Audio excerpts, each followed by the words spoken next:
रक्षाबंधन के पहले अपनी अपनी ननंद के पास जरूर लगाओ और फोन लगाकर बोलो, जीजी कब आएगी तू?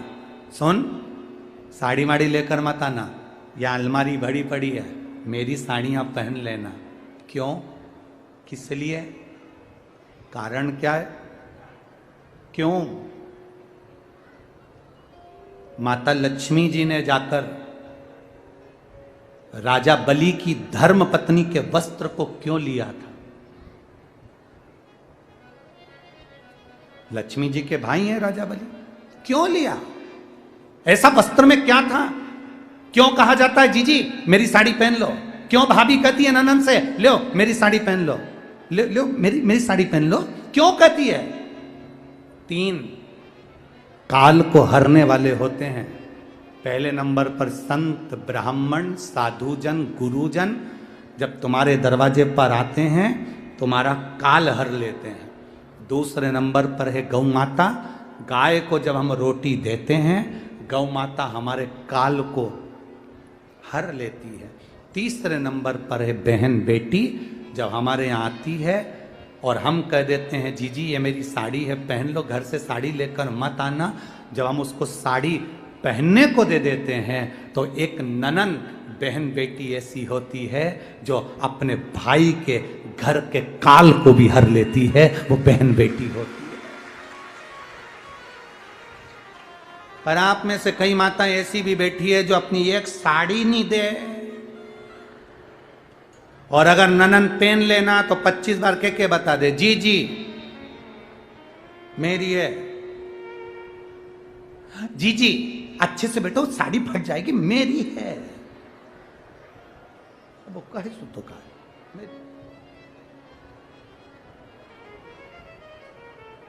करो तैयारी राजगढ़ वालों, अपने अपनी नंदों को, अपनी अपनी बहन बेटी को रक्षाबंधन से पहले एक फोन लगाकर कहना जीजी तेरी याद आ रही है, आजा जरा जल्दी आना, 2 दिन पहले आना, अपने बच्चों को लेकर आना और हमारे घर का भंडार भर कर जाना। तेरे आने से हमारा भंडार भरा है, तेरे आने से हमारा भंडार।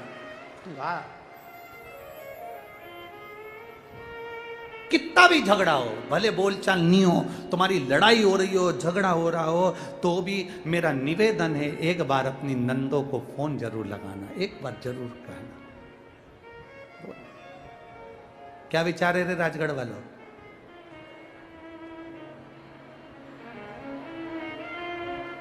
जल्दी बोलो, जल्दी बोलो, दोनों हाथ हिलाकर। पक्का?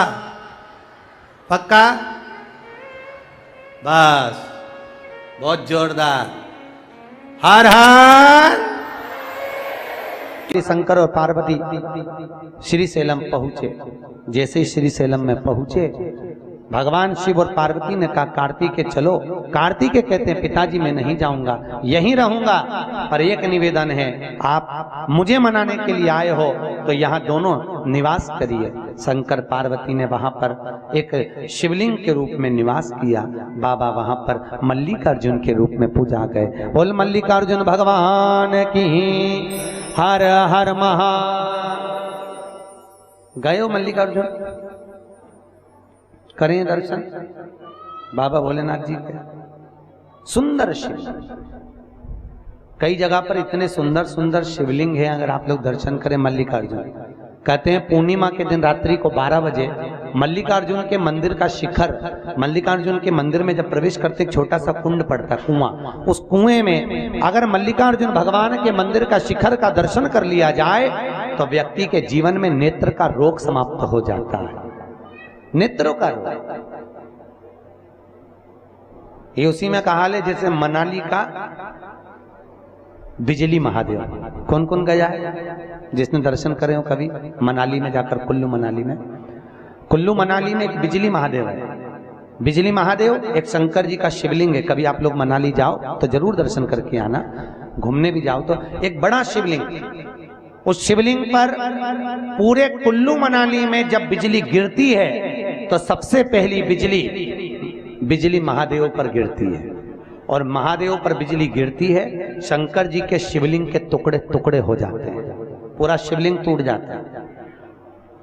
तब मनाली में एक परिवार ऐसा है जिसके पांव नहीं है, उसके घर में जितने नो जन्म लिया वो किसी के पाँव नहीं, वो पूरे मनाली में से मक्खन मांग कर ले जाता है, भैया मक्खन का दान दो। बिजली गिर गई भोलेनाथ पर, मक्खन मांग के ऊपर जाता है पहाड़ पर, और जाने के बाद मक्खन के टुकड़ों से, टुकड़े शिवलिंग के मक्खन से शंकर जी को जोड़ता है। मक्खन से जोड़ने के बाद पूरे नगर के लोग वहीं खड़े खड़े देखते रहते हैं। पूरे नगर के लोग जब पानी चढ़ाते हैं वो शिवलिंग अपने आप वापस जुड़ जाता है। आज भी बिजली महादेव मनाली में विराजमान है, और कभी मौका मिले बारिश के समय जाना तो वहाँ बिजली गिरते हुए दर्शन करना। भोलेनाथ जी के टुकड़े टुकड़े हो जाते हैं, फिर मक्खन से वापस जुड़ जाते हैं। और एक लाइन नहीं मिलती कि कहाँ से जुड़ा था शंकर, एक लाइन, कहीं जुड़ा हुआ स्थान नहीं मिलता, वापिस भोलेनाथ जी वैसे की वैसे। वो बिजली महादेव भगवान शिव। तो मल्लिकार्जुन के रूप में भगवान विराजमान हुए। तीसरा ज्योतिर्लिंग का वर्णन करा, महाकाल। भगवान शंकर की एक बहन, आपको कथा में कहा था, क्या नाम था? क्षीप्रिया। क्या नाम है? क्षीप्रिया। भगवान शिव की एक बहन थी, घूमने के लिए उज्जैनी नगरी गई। उस नगरी में घूमते हुए देखा एक दूषण नाम का राक्षस ब्राह्मण के बच्चों को निचोड़कर उसका रक्त पी रहा था। क्षिप्रिया को अच्छा नहीं लगा। क्षिप्रिया ने भगवान शंकर को बुलाया, भोलेनाथ पधारो। शंकर भगवान उसी समय पर पधारे, और दूषण नाम के राक्षस का काल बनकर भगवान महाकाल ने उसका संहार किया। शिव जी क्षिप्रा के तट पर, क्षिप्रिया क्षिप्रा बन गई, और उसी क्षिप्रा के तट पर अपनी बहन के साथ भोलेनाथ जी विराजमान हो गए। बोल महाकाल राजा की। भगवान शिव विराजमान हुए तीसरे ज्योतिर्लिंग के रूप में। चौथा ज्योतिर्लिंग के रूप में ओमकारेश्वर। विंध्य नामक पर्वत ने भगवान शंकर की ओम रूप में आराधना करी, और ओम रूप में आराधना करते हैं भगवान शंकर को राजी किया। भगवान नर्मदा को भी ओम के रूप में यहाँ घुमाए हैं, और भगवान शिव आकर विंध्य पर्वत को दर्शन दिए। शिव जी का नाम ओमकारेश्वर पड़ गया। बोलो ओमकारेश्वर भगवान की। हर हर महा। अगला वर्णन आया है श्री केदारनाथ। कथा सुनी ना अपन ने, बीच में वर्णन आया था, सिर कट गया था, धड़ वहां रह गया था। एक कथा तो वो, दूसरी कथा बद्रिकाश्रम की सुनाई थी कि शंकर भगवान का बद्रीनाथ नारायण ने ले लिया, शिव जी केदारनाथ पे आ गए। तीसरी कथा, नर नारायण पर्वत ने भगवान शिव को अपने पर्वत पर बुलाया। शिव जी केदारेश्वर के रूप में विराजमान हो गए। बोल केदारनाथ भगवान की। हर हर। अगला वर्णन आया है भीमाशंकर। कुंभकर्ण की धर्म पत्नी, जिसका नाम था करकटी। क्या नाम था? करकट। करकटी का बेटा था भीम। क्या नाम था? भीम। एक दिन भीम ने पूछा अपनी मां से, मां ये मेरे पिता को, मेरे चाचा ताऊ को किसने मारा? करकटी ने कहा, देवता के रूप में भगवान अवतार लिए और तेरे चाचा ताऊ को, तेरे पिता को मार दिया। क्रोध में आकर भीम ने जहां यज्ञ दान पुण्य होते थे सब बर्बाद कर दिया, यज्ञशालाओं को तोड़वा दिया, मंदिर देवालय तोड़वा दिए भीम ने। जब भीम ने तोड़वाए, भगवान शंकर ने देवताओं के कहने पर आकर भीम का संहार किया, तो शंकर जी का एक ज्योतिर्लिंग भीमा शंकर के रूप में विराजमान हुआ। बोल भीमा शंकर भगवान की। हर हर। भगवान भीमा शंकर के रूप में विराजमान। अगला वर्णन है काशी विश्वनाथ। क्या नाम आया? विश्वनाथ। कौन कौन गया है काशी? गए हो? जरूर जाओ। आपको कथा में कहा था, भारत की भूमि पर केवल एक ही भूमि ऐसी है जो अभिमित भूमि है, जहां पर काशी में मरने वाले का सीधा कान अपने आप टेढ़ा हो जाता है, क्योंकि शिव महापुराण में लिखा है। आप भी प्रैक्टिकल करना, कहीं सीओर वाला हमारा झूठ तो नहीं बोल रहा। अगली बार काशी जाओ तो एक आध दो मुर्दे जरूर देख के आना, और मुर्दा देखो तो उसका कपड़ा हटा के देखना कि उसका सीधा कान टेढ़ा है कि नहीं टेढ़ा, क्योंकि पुराण में लिखा है माता पार्वती ने शिव जी से वर मांगा था कि काशी में जो मरेगा उसको गुरु मंत्र तुम्हें देना पड़ेगा। तो आज भी काशी में मरने वाले का सीधा कान अपने आप टेढ़ा हो जाता है, क्योंकि भगवान शंकर उसको गुरु मंत्र देते हैं, भगवान शिव उसको मंत्र प्रदान करते हैं। ऐसी है काशी। गंगा का पावन तट।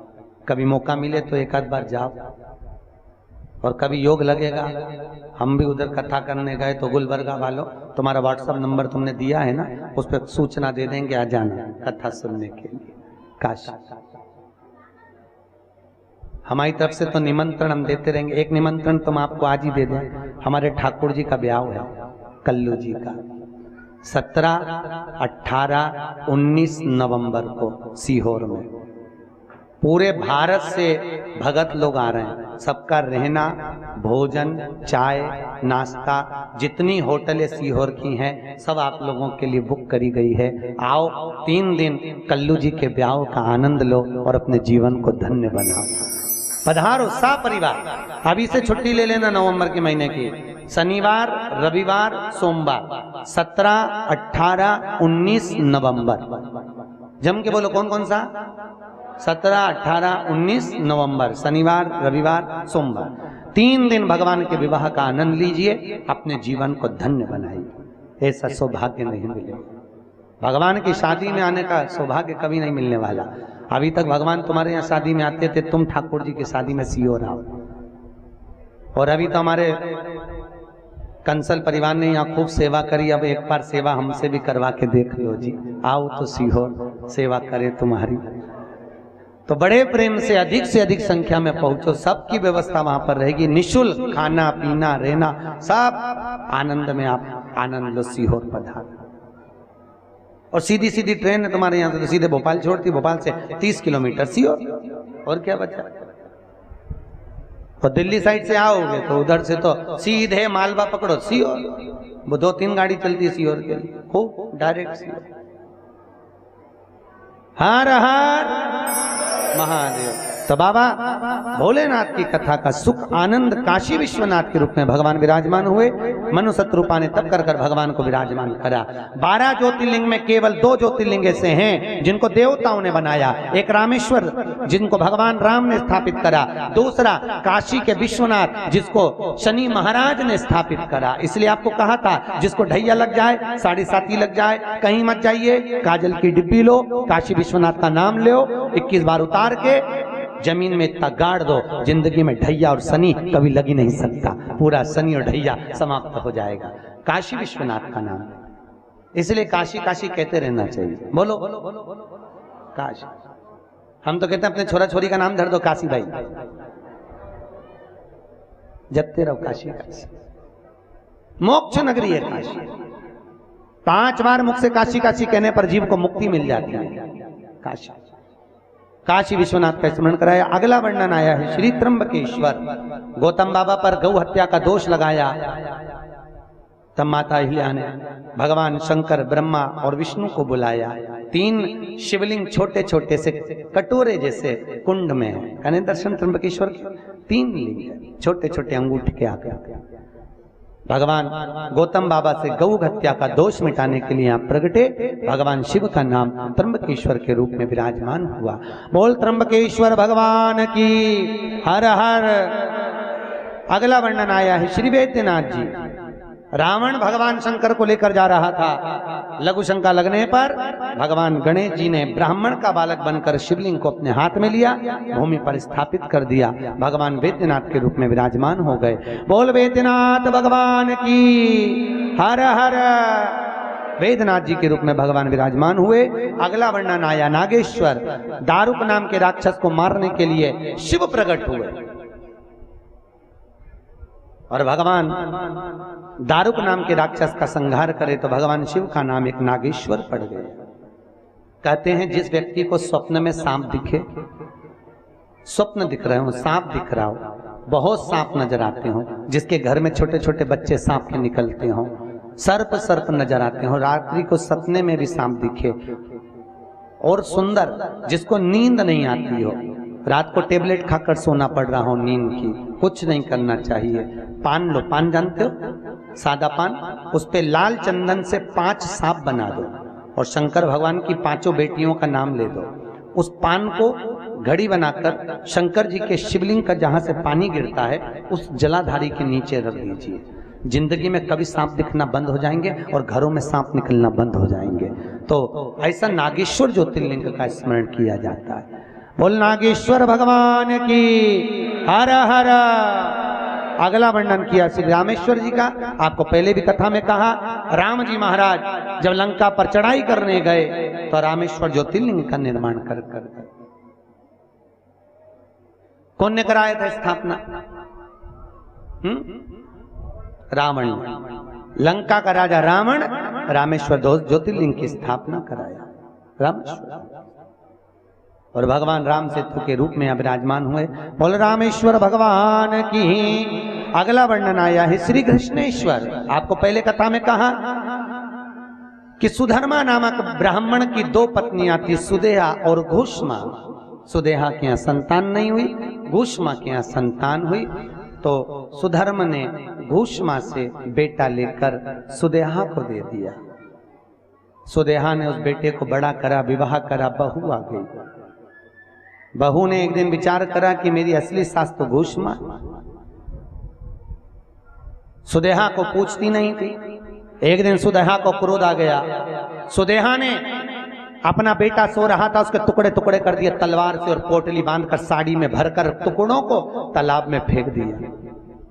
घोषमा का नियम था, प्रतिदिन एक ज्योतिर्लिंग का निर्माण करती थी मट्टी का और तालाब में विसर्जन करने जाती थी। आज जब विसर्जन करने चली, मन में आया मेरे बेटे को मैंने बहुत दिन से नहीं देखा।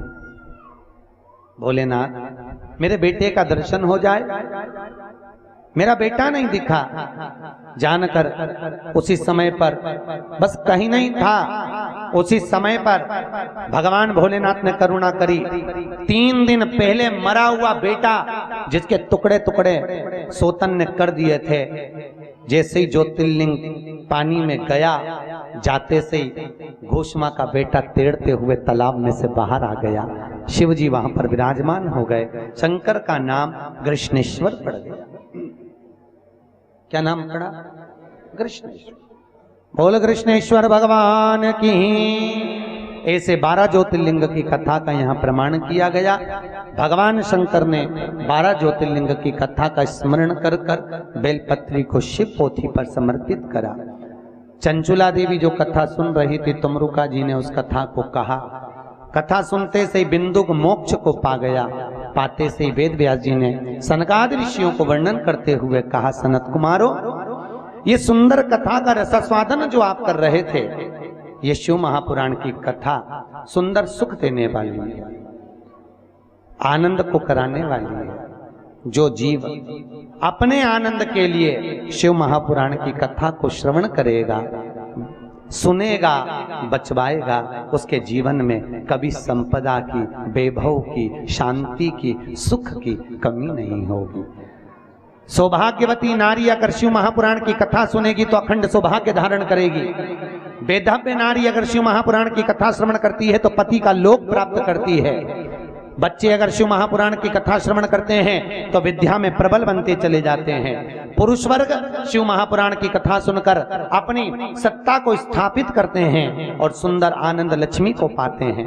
ऐसे भगवान शंकर की कथा को सुंदर भाव से तुमरुका जी ने कहा। बाबा भोलेनाथ के सामने बोले, भोलेनाथ जी, कथा सुनने के बाद दान की महत्वता है, आप कुछ दान दीजिए। शंकर भगवान खड़े होकर बेलपत्री का दान दिए। शिव पोथी को बेलपत्र चढ़ाई। शंकर भगवान ने कहा, तुमरुका जी, मेरी शिव पोथी पर चढ़ी हुई आखिरी दिन की बेलपत्र संपदा को बढ़ाने वाली होगी। जैसे मेरे तन पर लगी हुई भस्म करोड़ों की हो जाती है, उसी तरह मेरे हाथ से चढ़ी हुई बेलपत्र करोड़ों की हो जाती है।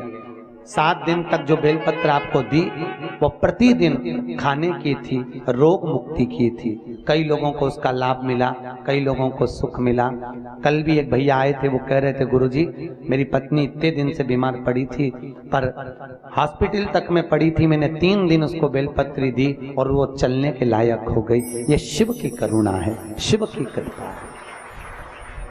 और आज की जो बेलपत्र है वो खाने की नहीं रहेगी। आज की बेलपत्र जो दी जाएगी वो आपको लाल रुमाल में अपनी तिजोरी में अलमारी में रखना है। साल भर देखना कितनी लक्ष्मी आपके यहाँ आती है और लेकर इस भाव से जाना कि बाबा साल भर में इतनी लक्ष्मी दे कि एक बार मैं भी शिव महापुराण की कथा करवाऊं और अपने जीवन को धन्य बनाऊं।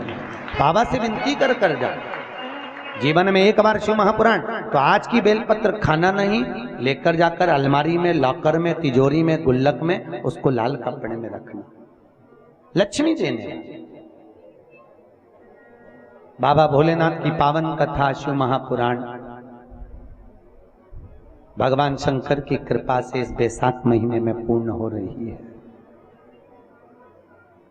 कितनी कृपा बाबा ने करी, महाकाल की नगरी में पक्की करी नीरज भैया आके।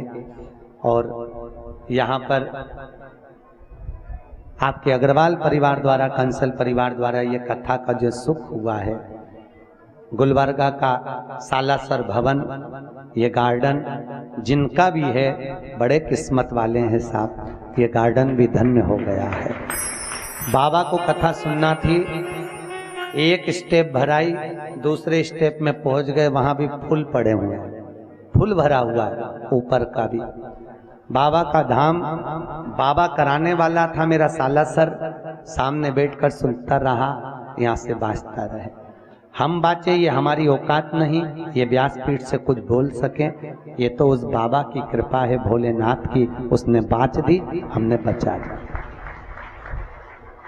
और बनवारी लाल जी का परिवार कथा करवाया, इस बात को भी भूल जाओ, कथा कराना थी मेरे भोलेनाथ को, इसलिए उज्जैनी से भैया नीरज पकड़ के लिया है। यहाँ कथा पूरी हो जाएगी। अगली कथा यहाँ 13 को समापन है, 14 को हम यहाँ से कल सुबह निकलेंगे, 15 को सीहोर पहुँचेंगे, 16 तारीख को वापिस सोनकच्छ में कथा चालू हो जाएगी। कथाएं निरंतर चलती रहती है, लगभग सब बाबा की कृपा है, हो रहा है, करा रहा है, कर रहे हैं, उसकी कृपा है। आज भगवान की कृपा से, भोलेनाथ जी की कृपा से 913 नंबर की कथा यहाँ पर विराम दे दी है। भगवान की करुणा, कृपा, उसकी उदारता, उसकी वात्सल्यता बाबा ने कराया, पूर्ण हुई। आप भी बहुत प्रेम से, आनंद से शंकर की आराधना करो, जीवन में उतारो। शिव महापुराण बहुत पुराने चरित्र सुनाने से पूरी नहीं होती। शिव महापुराण सुनकर अगर किसी एक का भी घर सुधर गया तो मेरा भोलेनाथ आनंद पा गया। शिव कथा का लक्ष्य बन गया, लक्ष्य बन गया भोलेनाथ जी की कथा। ये करुणा है भोलेनाथ की। आज सवेरे भी 50 किलोमीटर दूर से कोई भैया सिकर राजस्थान के लिए कथा लेने के लिए आए थे। बड़े भाग्यशाली हैं आप लोग भी, जो अपने अपने गांव में जाकर शिव महापुराण की कथा करवा रहे हो। उतनी दूर से कहाँ तुम इस गुलबर्गा से 50 किलोमीटर दूर रहते हो और वहां से वहां सिकर राजस्थान जाकर अपने गांव में कथा करवाना। बाबा से विनती करा करो। हम तो महिला मंडलों से भी कहते हैं कि आपका पास पद है, आप जब तक अध्यक्ष हो, ये किटी पार्टी, ये फालतू के मेले, ये फालतू के गार्डन जाना बंद कर अपने अध्यक्ष पद का सदुपयोग करो और उस पद का ऐसा उपयोग करो कि अपनी जिंदगी में कभी एक विष्णु पुराण, कभी नर्मदा पुराण, कभी शिव महापुराण, कुछ ना कुछ ऐसा सुनो। भागवत तो सुनते ही रहते हो, पर नई पुराण को सुनकर अपने जीवन में कुछ उतारने का प्रयास करिए। कभी गणेश मंगल, कभी पार्वती मंगल, कभी लक्ष्मी मंगल, कभी रुक्मणी मंगल। ज्यादा समय ना मिले, 3-3 दिन के छोटे छोटे क्रम लो, छोटी छोटी कथाएं लो और उसको सुनकर अपनी घर की बहू बेटियों को सुनाकर जीवन को धन्य बनाओ। पैसा जोड़ जोड़ के इकट्ठा करके तिजोरी में मत भरो, आधी रात को मोदी जी बोल देंगे निकालना पड़ जाएगा। का मतलब ना जोड़िए। आज धन्य है बनवारी लाल जी आपका परिवार, धन का सदुपयोग करा। लोग शादी की सालगिरह मनाए तो लाखों रुपए लगाए, किटी पार्टी करे हजारों रुपए लगाए, मेरे बेटे का जन्मदिन लाखों रुपए लगा दिए, ये करा लाखों रुपए लगा दिए। उसके साथ में एक सत्कर्म अगर जोड़ लोगे तो तुम्हारा वो शादी की 25वीं सालगिरह ने 50वीं सालगिरह ने ये ने होटल का खर्चा सब वही की वही है। केवल एक शिव पुराणी तो बढ़ना है, केवल पुराण बढ़ना है। और इतने लोग सुन लिए, इतने लोग श्रवण कर लिए, तर गए साहब। और मेरा सभी श्रोताओं को इस व्यासपीठ से मैं नमन करता हूं। आपकी श्रद्धा, आपका विश्वास